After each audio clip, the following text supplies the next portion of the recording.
Hello all, welcome to toppers world. ഇന്ന് നമ്മൾ നോക്കാൻ പോകുന്നത് 9ാം ക്ലാസ്സിൻ്റെ സാമൂഹ്യശാസ്ത്രമാണ്. സാമൂഹ്യശാസ്ത്രം ക്രിസ്മസ് എക്സാം ക്വസ്റ്റ്യൻ പേപ്പറിൻ്റെ ആൻസർ കീ ആണ്. മലയാളം മീഡിയം ക്വസ്റ്റ്യൻ പേപ്പറാണ്. ഇംഗ്ലീഷ് മീഡിയത്തിൻ്റെ ഓൾറെഡി നമ്മുടെ ചാനലിൽ നമ്മൾ അപ്ലോഡ് ചെയ്തിട്ടുണ്ട്. മലയാളം മീഡിയംകാർക്ക് വേണ്ടിയിട്ടുള്ളതാണ് ഈ ഒരു ക്ലാസ്. സാമൂഹ്യശാസ്ത്രം ക്ലാസ് 9.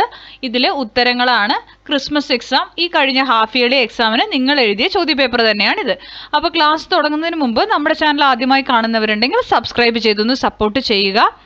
ക്ലാസ് കണ്ടു കഴിഞ്ഞതിന് ശേഷം നിങ്ങൾക്ക് ഉപകാരപ്പെട്ടു എന്ന് തോന്നുകയാണെങ്കിൽ ഒന്ന് ലൈക്ക് ചെയ്യാനും ഷെയർ ചെയ്യാനും മറക്കരുത്.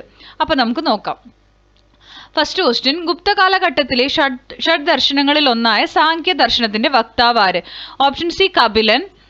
2, പശ്ചിമഘട്ടത്തിന്റെ സവിശേഷതകളുമായി ബന്ധപ്പെട്ട് ചുവടെ നൽകിയിട്ടുള്ള പ്രസ്താവനകളിൽ നിന്ന് ശരിയായത് തിരഞ്ഞെടുക്കുക.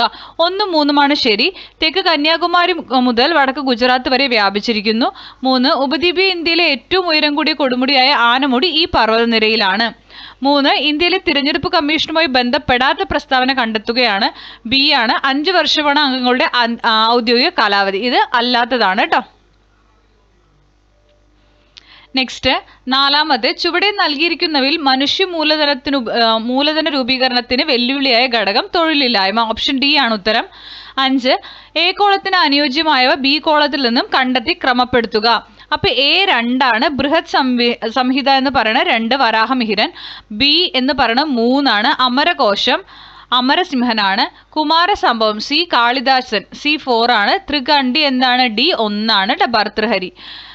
നെക്സ്റ്റ്, പ്രസ്താവന 6. പ്രസ്താവന എയും പ്രസ്താവനയും കാരണവും തന്നിട്ടുണ്ട്. ഉത്തരം എയും 6ഉം ശരിയാണ്. എയുടെ ശരിയായ വിശദീകരണമാണ് 6. ഓപ്ഷൻ ബി ആണ് കറക്റ്റ്. 6ന്റെ ഉത്തരം ഓപ്ഷൻ ബി.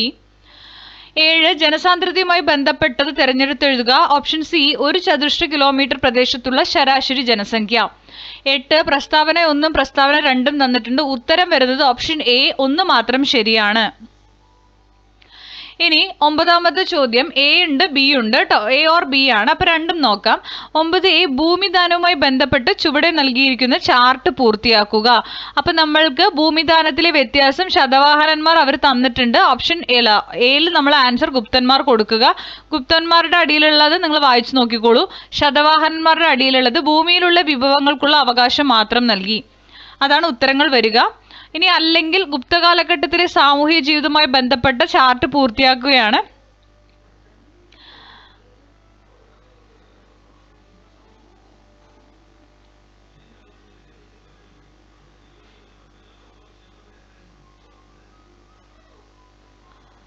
ചണ്ടാലറാണ് ശ്മശാന പാലകർ. ചർമ്മകാരർ തോൽ ഉറക്കിടുന്ന വിഭാഗമാണ് കേട്ടോ.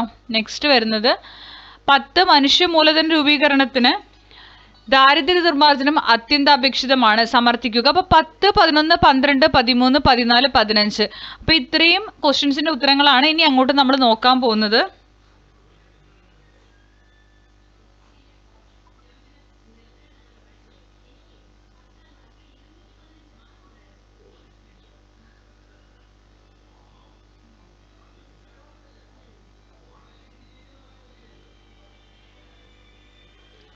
പത്താമത്തെ ആൻസർ ആണ് പറയാൻ പോകുന്നത്.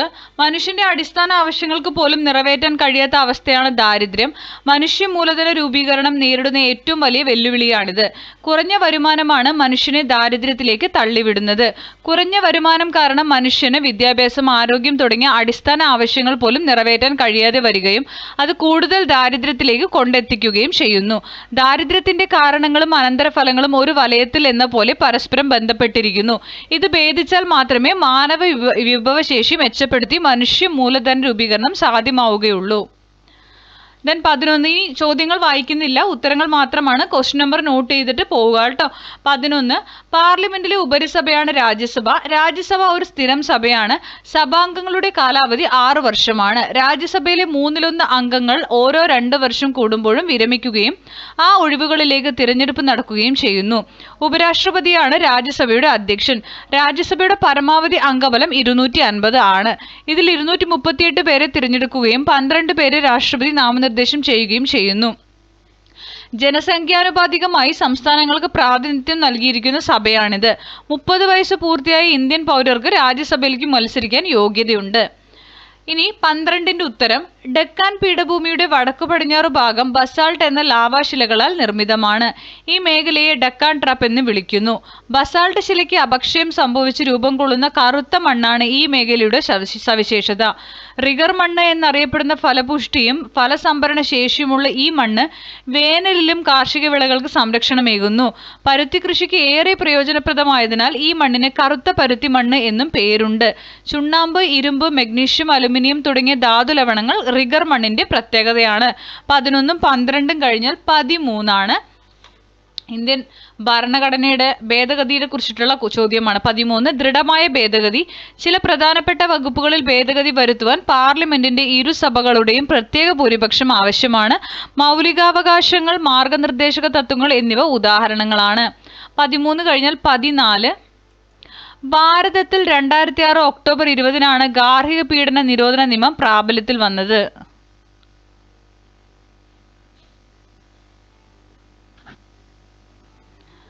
ഒക്ടോബർ 20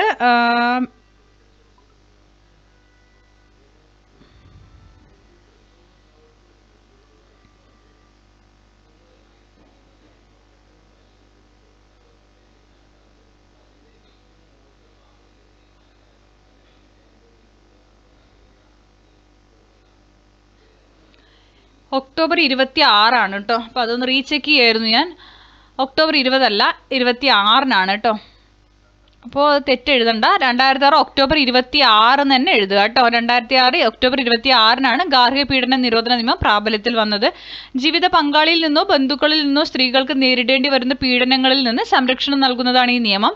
സ്ത്രീത്വത്തെ അപമാനിക്കുന്നതും അപകടപ്പെടുത്തുന്നതുമായ എല്ലാ അതിക്രമങ്ങളും ഗാർഹിക പീഡനത്തിന്റെ വിശാല നിർവചനത്തിൽ ഉൾപ്പെടുത്തിയിട്ടുണ്ട്. ഗാർഹിക പീഡനത്തിന് ഇരയാകുന്ന സ്ത്രീകൾക്ക് സംരക്ഷണവും താമസവും സാമ്പത്തിക സമാശ്വാസ നടപടികളും ഈ നിയമം ഉറപ്പുവരുത്തുന്നു. ഇനി 15 ആഭ്യന്തര കുടിയേറ്റം എന്താണെന്നാണ്. രാജ്യാതിർത്തിക്കുള്ളിലുള്ള കുടിയേറ്റങ്ങളെ ആഭ്യന്തര കുടിയേറ്റങ്ങൾ എന്ന് പറയുന്നു. കേരളത്തിലെ ജനങ്ങൾ തൊഴിൽ തേടി മറ്റ് സംസ്ഥാനങ്ങളിലേക്ക് പോകുന്നതും ഇതര സംസ്ഥാനങ്ങളിൽ നിന്ന് ജനങ്ങൾ കേരളത്തിലേക്ക് വരുന്നതും ആഭ്യന്തര കുടിയേറ്റത്തിന് ഉദാഹരണമാണ്. ഇനി നമുക്കുള്ളത് 16 മുതൽ 23 വരെയുള്ള ചോദ്യങ്ങളാണ്. നമുക്ക് 16 അശോകധർമ്മയിലെ പ്രധാന ആശയങ്ങൾ. അശോക ചക്രവർത്തിയുടെ ധർമ്മങ്ങളാണ് ചോദിക്കുന്നത്. 17 ഉത്തരേന്ത്യൻ സമതലങ്ങളിലാണ് കൂടുതൽ കരിമ്പ് കൃഷി ഉള്ളതെങ്കിലും ഈ കൃഷിക്ക് ഏറ്റവും അനുകൂലമായ കാലാവസ്ഥ ഡെക്കാൻ പ്രദേശത്താണ് ഉള്ളത്. പ്രസ്താവന വിശകലനം ചെയ്യുക. 18 അസംഘടിത മേഖലയിൽ തൊഴിൽ ചെയ്യുന്നവരുടെ ക്ഷേമത്തിനായി രൂപീകരിച്ച നിയമം ഏത്? ഈ നിയമം അസംഘടിത മേഖലയിലെ തൊഴിലാളികളുടെ സുരക്ഷ ഉറപ്പാക്കുന്നതിൽ വഹിക്കുന്ന പങ്ക് വിലയിരുത്തുക. 19 ഗുപ്ത കാലഘട്ടത്തിലെ ഭൂമിദാനം കൃഷിയുടെ വ്യാപനത്തിന് സഹായമായത് എങ്ങനെ? 20 ദേശീയ വരുമാനം കണക്കാക്കുന്നതിന്റെ പ്രാധാന്യം വിശദമാക്കുക. 21 ഒരു രാജ്യത്ത് ജനസംഖ്യ വർദ്ധിക്കുമ്പോൾ ഉണ്ടാകുന്ന പ്രശ്നങ്ങൾ വ്യക്തമാക്കുക. 22 ബാബർ മേഖലയുടെ സവിശേഷതകൾ എഴുതുക. അപ്പം നമുക്ക് നോക്കാം. 16 മറ്റു മതവിശ്വാസികളോട് സഹിഷ്ണുത കാണിക്കുക. മുതിർന്നവരെയും ഗുരുക്കന്മാരെയും ബഹുമാനിക്കുക. അടിമകളോടും രോഗികളോടും ദയ കാണിക്കുക. 17 ഉത്തരേന്ത്യൻ സമതലങ്ങളിലാണ് കൂടുതൽ കരിമ്പ് കൃഷി ഉള്ളതെങ്കിലും കരിമ്പ് കൃഷിക്ക് ഏറ്റവും അനുകൂലമായ കാലാവസ്ഥയുള്ളത് ഡെക്കാൻ പീഠഭൂമി പ്രദേശത്താണ്. ഡെക്കാൻ പീഠഭൂമിയിലെ കറുത്ത ലാവാ മണ്ണ്, ഉഷ്ണമേഖലാ കാലാവസ്ഥയും വിളവെടുപ്പ് കാലവും ഉഷ്ണമേഖലയിൽ വിളയുന്ന കരിമ്പിലെ താരതമ്യേന ഉയർന്ന അളവിലുള്ള സൂക്രോസ് അംശം എന്നീ അനുകൂല ഘടകങ്ങളാണ് ഇതിന്റെ കാരണം. 18 അസംഘടിത തൊഴിലാളികളുടെ സാമൂഹ്യ സുരക്ഷാ നിയമം 2008. അസംഘടിത തൊഴിലാളികളുടെ ആരോഗ്യ സംരക്ഷണം, പ്രസവാനുകൂല്യങ്ങൾ, വാർദ്ധക്യകാല സംരക്ഷണം, വിദ്യാഭ്യാസം, പാർപ്പിടം, വിവിധ സാമൂഹ്യ സുരക്ഷാ ആനുകൂല്യങ്ങൾ എന്നിവ ഉറപ്പുവരുത്തുന്നതിനുള്ള പദ്ധതികൾ രൂപീകരിക്കുന്നതിന് കേന്ദ്ര സംസ്ഥാന സർക്കാരുകൾക്ക് ഈ നിയമം അധികാരം നൽകുന്നു. 19 കേട്ടോ ഇനി പറയുന്നത്. 19-ാമത്തതിന്റെ ഉത്തരം കൃഷിക്ക് ഉപയോഗിക്കപ്പെടാതെ കിടന്ന പ്രദേശങ്ങൾ പോലും കൃഷിക്ക് ഉപയുക്തമാക്കി. പുതിയ സാമൂഹിക വ്യവസ്ഥിതി കൃഷിക്ക് ആവശ്യമായ തൊഴിൽ ശക്തി പ്രദാനം ചെയ്തു. കൃഷിയുടെ സാങ്കേതിക വിദ്യയെയും കാലാവസ്ഥയും സംബന്ധിച്ച് ബ്രാഹ്മണർക്ക് ഉണ്ടായിരുന്ന അറിവ്, വിവിധ തരത്തിലുള്ള ജലസേചന മാർഗങ്ങൾ. 20-ാമത്തെ ചോദ്യത്തിന്റെ ഉത്തരം രാജ്യത്തിന്റെ സാമ്പത്തിക വളർച്ച മനസ്സിലാക്കുന്നതിന്, വിവിധ മേഖലകളുടെ സംഭാവന വിലയിരുത്തുന്നതിന്, പദ്ധതികൾ ആസൂത്രണം ചെയ്യുന്നതിനും നടപ്പിലാക്കുന്നതിനും സർക്കാരിനെ സഹായിക്കുന്നതിന്, രാജ്യങ്ങളുടെ സാമ്പത്തിക സ്ഥിതി താരതമ്യം ചെയ്യുന്നതിന്, രാജ്യത്തെ ജനങ്ങളുടെ വിവിധ തരത്തിലുള്ള നിക്ഷേപങ്ങളും ചെലവുകളും മനസ്സിലാക്കുന്നതിന്, സമ്പദ് വ്യവസ്ഥയുടെ ശക്തിയും ബലഹീനതയും മനസ്സിലാക്കുന്നതിന്. 21 ആരോഗ്യ മേഖലയിലും ജീവിത ഗുണനിലവാരത്തിലും ദൂരവ്യാപകമായ പ്രതിസന്ധി സൃഷ്ടിക്കുന്നു. വർദ്ധിച്ചു വരുന്ന ദാരിദ്ര്യത്തിനും പോഷകാഹാരക്കുറവിനും കാരണമാകുന്നു. കുടിയേറ്റത്തിന് കാരണമാകുന്നു. തൊഴിലില്ലായ്മയിലേക്ക് നയിക്കുന്നു. പാരിസ്ഥിതിക പ്രശ്നങ്ങൾക്ക് കാരണമാകുന്നു. ചേരികളുടെ രൂപപ്പെടൽ, വിഭവങ്ങളുടെ ലഭ്യതക്കുറവ്. 21 കേട്ടോ. 22ാമത്തെ ചോദ്യത്തിന്റെ ഉത്തരമാണ് സിവാലിക് പർവ്വതനിരയ്ക്ക് സമാന്തരമായി അതിന്റെ തെക്കുഭാഗത്ത് കാണുന്ന ഭാഗമാണ് ബാബർ. സിവാലിക് മലയടിവാരത്തിന് സമാന്തരമായി ചരിവ് അവസാനിക്കുന്നിടത്തു നിന്നും ഏകദേശം 8 കിലോമീറ്റർ മുതൽ 10 കിലോമീറ്റർ വരെ വിസ്തൃതിയുള്ള ഇടുങ്ങിയ ഭൂഭാഗമാണിത്. പർവ്വത ഭാഗത്തു നിന്നും വരുന്ന നദികൾ കൊണ്ടുവരുന്ന ഉരുളൻ കല്ലുകളും പാറകളും നിക്ഷേപിക്കപ്പെട്ടാണ് ഈ സമതല ഭാഗം രൂപപ്പെട്ടിട്ടുള്ളത്. ഈ ഉരുളൻ കല്ലുകളുടെയും പാറകളുടെയും അടിയിലൂടെ നദികൾ ഒഴുകുന്നതിനാൽ നദികൾ ഈ ഭാഗങ്ങളിൽ ദൃശ്യമാകുന്നില്ല.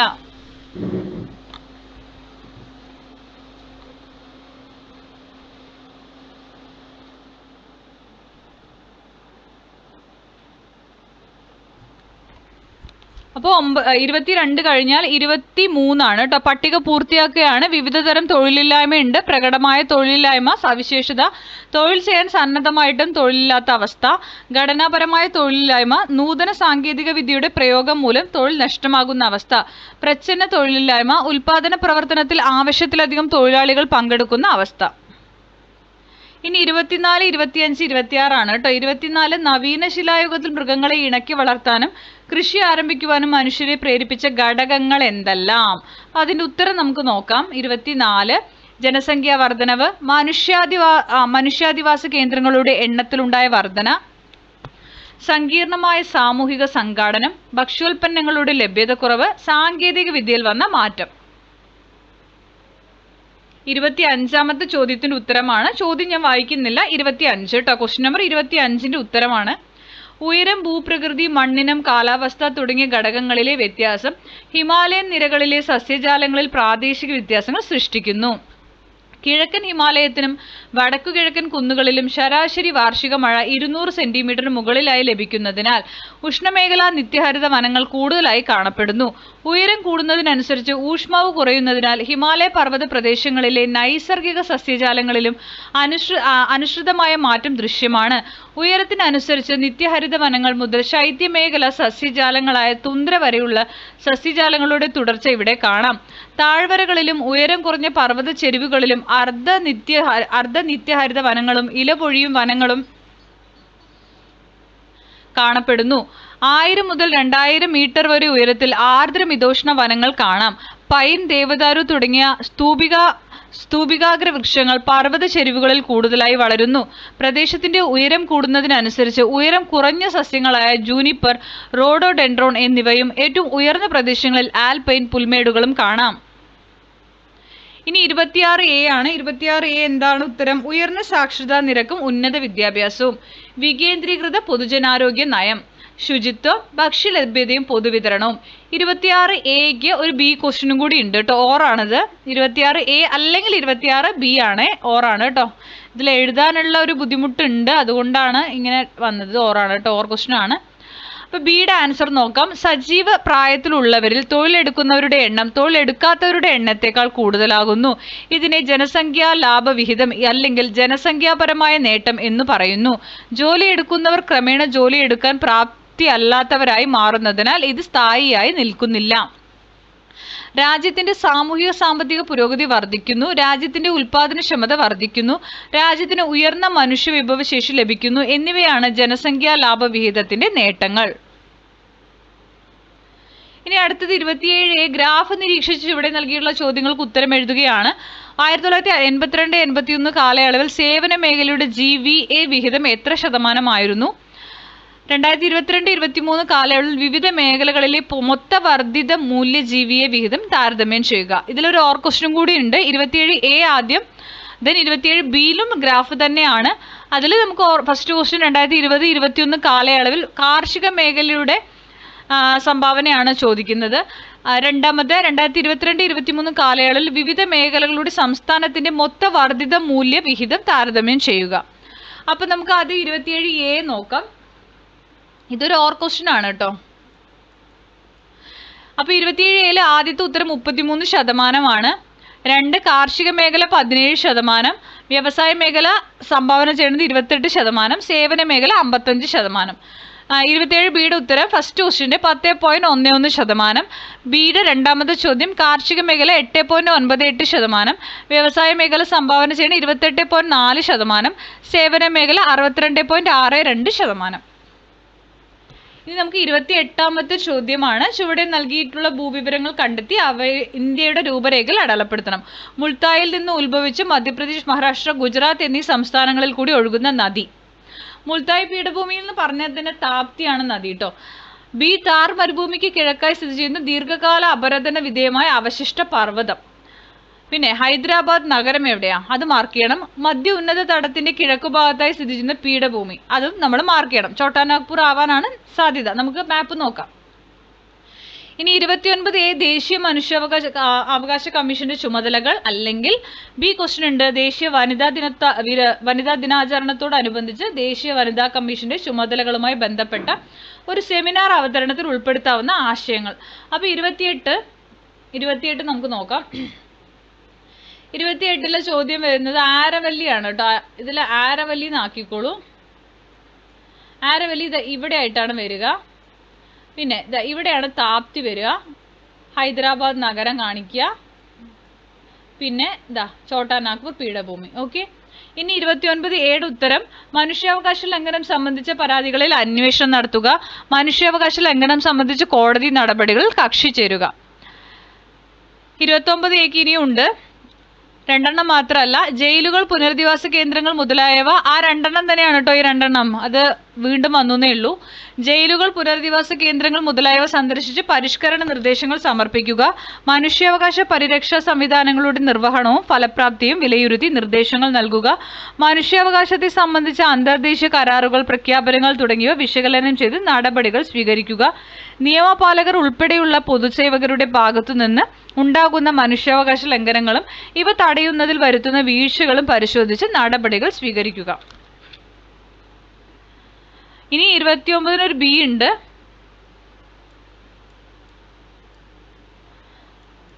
ബി ക്വസ്റ്റ്യൻ ആൻസർ ആണ് സ്ത്രീ സുരക്ഷയ്ക്കായുള്ള ഭരണഘടനാ വ്യവസ്ഥകളും നിയമങ്ങളും പരിശോധിക്കുന്ന ചുമതല. സ്ത്രീകൾ നേരിടുന്ന അസമത്വങ്ങളും വിവേചനങ്ങളും ഇല്ലാതാക്കുന്നതിനുള്ള നിർദ്ദേശങ്ങൾ നൽകുന്ന ചുമതല. സ്ത്രീകളുടെ അവകാശങ്ങൾ സംരക്ഷിക്കുന്നതിനായുള്ള നിയമനിർമ്മാണങ്ങൾക്ക് നിർദ്ദേശങ്ങൾ സമർപ്പിക്കുന്ന ചുമതല. സ്ത്രീകൾ നേരിടുന്ന വിവിധ പ്രശ്നങ്ങളിൽ ഇടപെടുകയും പ്രശ്നപരിഹാരങ്ങൾ നിർദ്ദേശിക്കുകയും ചെയ്യുന്ന ചുമതല. ലിംഗനീതി ഉറപ്പുവരുത്തുന്നതുമായി ബന്ധപ്പെട്ട് പ്രവർത്തനങ്ങളുടെ ചുമതല. സ്ത്രീകളെ ബാധിക്കുന്ന വിഷയങ്ങളിലെ നയരൂപീകരണത്തിൽ സർക്കാരുകൾക്ക് ഉപദേശം നൽകുന്ന ചുമതല. ഇനി 30-31 ഉണ്ട്. 30A ദക്ഷിണേന്ത്യയിലെ സാമൂഹ്യ സാംസ്കാരിക ജീവിതത്തിൽ ഭൂമിദാനം വരുത്തിയ മാറ്റങ്ങൾ വിലയിരുത്തുക. അല്ലെങ്കിൽ ബി ദ്രാവിഡ വാസ്തു ശില്പകലയുടെ സവിശേഷതകൾ ഉദാഹരണ സഹിതം വ്യക്തമാക്കുക. അപ്പോൾ 30Aയും ബിയും നമുക്ക് നോക്കാം. 30A ആണ് ആദ്യം പറയുന്നത്. CE 6ാം നൂറ്റാണ്ടോടെ ഭൂമിദാനം ചെയ്യുന്ന രീതി ദക്ഷിണേന്ത്യയിലേക്ക് വ്യാപിച്ചു. ഇതിനു കാരണം ഉത്തരേന്ത്യയിൽ നിന്നും ദക്ഷിണേന്ത്യയിലേക്കുള്ള ബ്രാഹ്മണരുടെ കുടിയേറ്റമാണ്. പല്ലവരും പാണ്ഡ്യരുമായിരുന്നു ഇക്കാലത്ത് ദക്ഷിണേന്ത്യയിലെ പ്രധാന രാജവംശങ്ങൾ. അവർ ബ്രാഹ്മണർക്കും ക്ഷേത്രങ്ങൾക്കും ഭൂമി ദാനം ചെയ്തു. ഇതിന്റെ ഫലമായി ദക്ഷിണേന്ത്യയിലെ സമൂഹത്തിലും സമ്പദ് വ്യവസ്ഥയിലും ബ്രാഹ്മണർക്ക് ഉയർന്ന സ്ഥാനം ലഭിച്ചു. ബ്രാഹ്മണർക്ക് ഭൂമിദാനം ചെയ്തത് ഈ പ്രദേശങ്ങളിൽ കൃഷി വികസിക്കുന്നതിന് കാരണമായി. ബ്രാഹ്മണർക്ക് കൃഷിയുടെ സാങ്കേതിക വിദ്യയെക്കുറിച്ചും കാലാവസ്ഥയെക്കുറിച്ചും ഉണ്ടായിരുന്ന അറിവ് കൃഷിയുടെ വ്യാപനത്തിന് സഹായകമായി. രാജാക്കന്മാരും ഗ്രാമഭരണകൂടങ്ങളിലും ജലസംഭരണികൾ നിർമ്മിച്ചും ജലസേചന സംവിധാനം ഒരുക്കിയും കൃഷിയെ പ്രോത്സാഹിപ്പിച്ചു. ബ്രാഹ്മണരുടെ നിയന്ത്രണത്തിലായിരുന്ന ക്ഷേത്രങ്ങളുടെ ഇടപെടലിന്റെ ഫലമായി പല്ലവ രാജ്യത്ത് കാർഷിക പുരോഗതി ഉണ്ടായി. കൃഷിയിലെ ഉൽപാദന മിച്ചം വ്യാപാരത്തിന്റെ പുരോഗതിക്ക് കാരണമായി. ആഭ്യന്തര വ്യാപാരത്തിനോടൊപ്പം സമുദ്ര വ്യാപാരവും വളർന്നു. മഹാബലിപുരം പല്ലവരുടെ തിരക്കേറിയ തുറമുഖമായിരുന്നു. നാഗപട്ടണമായിരുന്നു മറ്റൊരു തുറമുഖം. ഇനി 30 ബി ക്വസ്റ്റ്യൻ ഉണ്ട്. ഓറാണത്. ബി എന്താ? ക്ഷേത്ര നിർമ്മാണം ഇന്ത്യയിൽ പുരാതന കാലം തൊട്ടേ നിലനിന്നിരുന്നു. ക്ഷേത്രവാസ്തു ശില്പകല 3 തരത്തിലായിരുന്നു. നഗര വാസര ശൈലികൾ പൊതുവെ ഉത്തരേന്ത്യയിലും ദ്രാവിഡ ശൈലി ദക്ഷിണേന്ത്യയിലും നിലനിന്നു. ഭീമാകാരമായ മണ്ഡപങ്ങൾ ദ്രാവിഡ വാസ്തുശില്പകലയുടെ പ്രധാന സവിശേഷതയാണ്. പല്ലവരാണ് ദ്രാവിഡ വാസ്തുശില്പകലാ വൈദഗ്ധ്യം ആദ്യം തെളിയിച്ചത്. മഹാബലിപുരത്തെ ക്ഷേത്രങ്ങൾ അവരുടെ വാസ്തുശില്പകലാ വൈദഗ്ധ്യത്തിന്റെ ഉത്തമ ഉദാഹരണങ്ങളാണ്. എന്നാൽ ദ്രാവിഡ ശൈലിയിൽ ഏറ്റവും അധികം ക്ഷേത്രങ്ങൾ നിർമ്മിച്ചത് ചോളന്മാരാണ്. തമിഴ്നാടിന്റെ വിവിധ ഭാഗങ്ങളിൽ അക്കാലത്ത് നിർമ്മിക്കപ്പെട്ട ക്ഷേത്രങ്ങൾ ഇന്നും നിലകൊള്ളുന്നു. മധുരമീനാക്ഷി ക്ഷേത്രം, ശ്രീരംഗം ക്ഷേത്രം തുടങ്ങിയവ പാണ്ഡ്യരുടെ കാലത്തെ പ്രശസ്തമായ നിർമ്മിതികളാണ്. ദ്രാവിഡ വാസ്തുശില്പകലയിൽ തീർത്ത ക്ഷേത്രങ്ങൾക്ക് പ്രധാനമായും ശ്രീകോവിൽ, ഗർഭഗൃഹം, വിമാനം, ക്ഷേത്രത്തിന്റെ മുകൾ ഭാഗം, ശിഖരം, വിമാനത്തിന്റെ മുകളറ്റം, മണ്ഡപം, പ്രദക്ഷിണപഥം എന്നിവയുണ്ടാകും. ഭീമാകാരങ്ങളായ പ്രവേശന കവാടങ്ങൾ, ഉയർന്ന ഗോപുരങ്ങൾ, അലങ്കാരമായി കൊത്തിവെച്ച ആനകൾ, കുതിരകൾ, വ്യാളീമുഖങ്ങൾ എന്നിവ ദ്രാവിഡ ശൈലിയുടെ സവിശേഷതകളാണ്. ഈ ക്ഷേത്രങ്ങളുടെ ചുമരുകളിൽ അസാമാന്യ വൈദഗ്ധ്യത്തോടെ ഇതിഹാസ പുരാണങ്ങളിലെ കഥകളും കഥാപാത്രങ്ങളും അതിസൂക്ഷ്മമായി കൊത്തിവെച്ചിട്ടുണ്ട്. ബി ക്വസ്റ്റ്യൻ കഴിഞ്ഞു.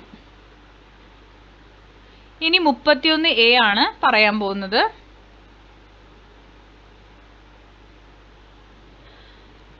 ഭൂമിശാസ്ത്രപരമായി ഭൂമിയെ 2 പ്രധാന വിഭാഗങ്ങളായി തരംതിരിക്കാം. മരുസ്ഥലി, രാജസ്ഥാൻ ബാഗർ എന്നിവയാണ് അവ. എന്നിവ എന്നാണ് കേട്ടോ. ഗ്രാനൈറ്റ്, നൈസ്, ഷിസ്റ്റ് തുടങ്ങിയവയാൽ നിർമ്മിതമായ തടശിലകൾ അങ്ങിങ്ങായി ഉയർന്നു നിൽക്കുന്ന അതിവിശാലമായ മണൽപ്പരപ്പുകളാണ് മരുസ്ഥലി. ഇവിടുത്തെ അടിസ്ഥാന ശിലകൾ ഉപദ്വീപീയ പീഠഭൂമിയുടെ വടക്കു പടിഞ്ഞാറൻ തുടർച്ചയായി കണക്കാക്കുന്നു. ഈ പ്രദേശത്തിന്റെ ശരാശരി ഉയരം സമുദ്രനിരപ്പിൽ നിന്നും 200 മീറ്റർ മുതൽ 250 മീറ്റർ വരെയാണ്. പൊതുവെ മരുസ്ഥലിയുടെ കിഴക്കുഭാഗം പാറക്കെട്ടുകൾ നിറഞ്ഞതാണ്. എന്നാൽ നിരന്തര സ്ഥാനമാറ്റം സംഭവിക്കുന്ന മണൽക്കൂനകൾ പടിഞ്ഞാറു ഭാഗത്തെ സവിശേഷതയാണ്. ഇത്തരം മണൽക്കൂനകൾ പ്രാദേശികമായി ദ്രിയാൻ എന്നറിയപ്പെട്ടു. ആരവല്ലി പർവ്വതനിര വരെ വ്യാപിച്ചിരിക്കുന്ന താർ മരുഭൂമിയുടെ കിഴക്കൻ ഭാഗം ഒരു അർദ്ധവരണ്ട സമതലമാണ്. ഈ പ്രദേശമാണ് രാജസ്ഥാൻ ബാഗർ. ഹ്രസ്വകാല നീരൊഴുക്കുള്ള നിരവധി അരുവികൾ ആരവല്ലി പർവ്വതനിരയിൽ നിന്നും ഉത്ഭവിച്ച് ഈ പ്രദേശങ്ങളിലൂടെ ഒഴുകുന്നു. ഇത് റോഹി എന്നറിയപ്പെടുന്ന ഇവിടുത്തെ ഫലഭൂയിഷ്ഠമായ തുരുത്തുകളിൽ കൃഷി സാധ്യമാക്കുന്നു. ഗുജറാത്തിലെ റാൻ ഓഫ് കച്ച് മേഖലയിലേക്ക് ഒഴുകുന്ന ഇവിടുത്തെ പ്രധാന നദിയാണ് ലൂണി പോലും കാലികമായി മാത്രം നീരൊഴുക്കുന്ന നദിയാണ്. ലൂണി നദിയുടെ വടക്കുള്ള മണൽപ്പരപ്പ് താലി എന്നറിയപ്പെടുന്നു. 31A. ഇനി 31B. ഇന്ത്യയിൽ മുഖ്യമായും മഴ കൊണ്ടുവരുന്നത് തെക്കു പടിഞ്ഞാറൻ മൺസൂൺ കാറ്റുകളാണ്. പടിഞ്ഞാറൻ തീരസമതലത്തിലൂടെ ഗുജറാത്തിൽ പ്രവേശിക്കുന്ന തെക്കു പടിഞ്ഞാറൻ മൺസൂൺ കാറ്റുകളുടെ അറബിക്കടൽ ശാഖ ആരവല്ലി പർവ്വതനിരകൾക്ക് സമാന്തരമായി കടന്നു പോകുന്നതിനാൽ രാജസ്ഥാൻ ഉൾപ്രദേശങ്ങളിൽ പ്രവേശിക്കുന്നില്ല. അതിനാൽ ഈ മഴക്കാറ്റുകളിൽ നിന്നും ഇന്ത്യയുടെ വടക്കു പടിഞ്ഞാറൻ മേഖലയിൽ, പ്രത്യേകിച്ചും രാജസ്ഥാന്റെ പടിഞ്ഞാറൻ മേഖലയിൽ മഴ ലഭിക്കാനുള്ള സാധ്യത വളരെ കുറവാണ്. ഹിമാലയൻ പർവ്വതത്തിന് സമാന്തരമായി കിഴക്കു നിന്നും പടിഞ്ഞാറോട്ട് സഞ്ചരിക്കുന്ന തെക്കു പടിഞ്ഞാറൻ മൺസൂൺ കാറ്റിന്റെ ബംഗാൾ ഉൾക്കടൽ ശാഖയെ ഇന്ത്യയുടെ വടക്കു പടിഞ്ഞാറ് ഭാഗത്ത് ആരവല്ലി പർവ്വതനിരകൾ തടഞ്ഞു നിർത്തുന്നു. അതിനാൽ ബംഗാൾ ഉൾക്കടൽ ശാഖയിൽ നിന്നും താർ മരുഭൂമി ഉൾപ്പെടുന്ന പ്രദേശങ്ങളിൽ മഴ ലഭിക്കുന്നില്ല. അതുപോലെ ഈ പ്രദേശങ്ങളിലെ ഉയർന്ന ബാഷ്പീകരണ തോതും വരണ്ട കാറ്റും മഴ പെയ്യാനുള്ള സാധ്യത കുറയ്ക്കുന്നു. ദശലക്ഷക്കണക്കിന് വർഷങ്ങളോളം ഇതേ അന്തരീക്ഷസ്ഥിതി തുടരുന്ന ഏതൊരു ഭൂപ്രദേശവും ഒരു ഊഷര മണലാരണ്യമായി മാറും. ഇതെല്ലാമാണ് താർ മരുഭൂമിയുടെ രൂപീകരണത്തിന് കാരണമായ സാഹചര്യങ്ങൾ. 31 ചോദ്യങ്ങളും 31 ക്വസ്റ്റ്യൻസും നമ്മൾ ചെയ്തിട്ടുണ്ട്. എല്ലാ ക്വസ്റ്റ്യൻസിന്റെ ആൻസേഴ്സ് നമ്മൾ പറഞ്ഞിട്ടുണ്ട്. അപ്പോൾ ക്ലാസ്സുകൾ നിങ്ങൾക്ക് ഉപകാരപ്പെട്ടെങ്കിൽ തീർച്ചയായിട്ടും ലൈക്ക് ചെയ്യണം. പലരും നമ്മുടെ കമന്റ് ബോക്സിൽ ചോദിച്ചത് പ്രകാരമാണ് കേട്ടോ നമ്മൾ ഈ ക്ലാസ് ചെയ്യുന്നത്. അപ്പോൾ നിങ്ങൾക്ക് അതുപോലെ പെട്ടെന്ന് വേണ്ട എന്തെങ്കിലും ഉണ്ടെങ്കിൽ ചോദിക്കാം, കമന്റ് ചെയ്യാം. മാക്സിമം സ്പീഡിൽ നമ്മൾ അത് അപ്ലോഡ് ചെയ്യുന്നതായിരിക്കും. എല്ലാ ക്ലാസ്സുകളും ചെയ്യുന്നത് കൊണ്ടാണ് കുറച്ച് ഡിലേ വരുന്നത്. അപ്പോൾ നിങ്ങൾക്ക് ക്ലാസ്സുകൾ ഉപകാരപ്പെടുന്നുണ്ടെങ്കിൽ ലൈക്ക് ചെയ്യുക, ഷെയർ ചെയ്യുക, ഒന്ന് സബ്സ്ക്രൈബ് ചെയ്ത് സപ്പോർട്ട് ചെയ്യുക, തുടർന്നും വാച്ച് ചെയ്യുക. Thank you for watching.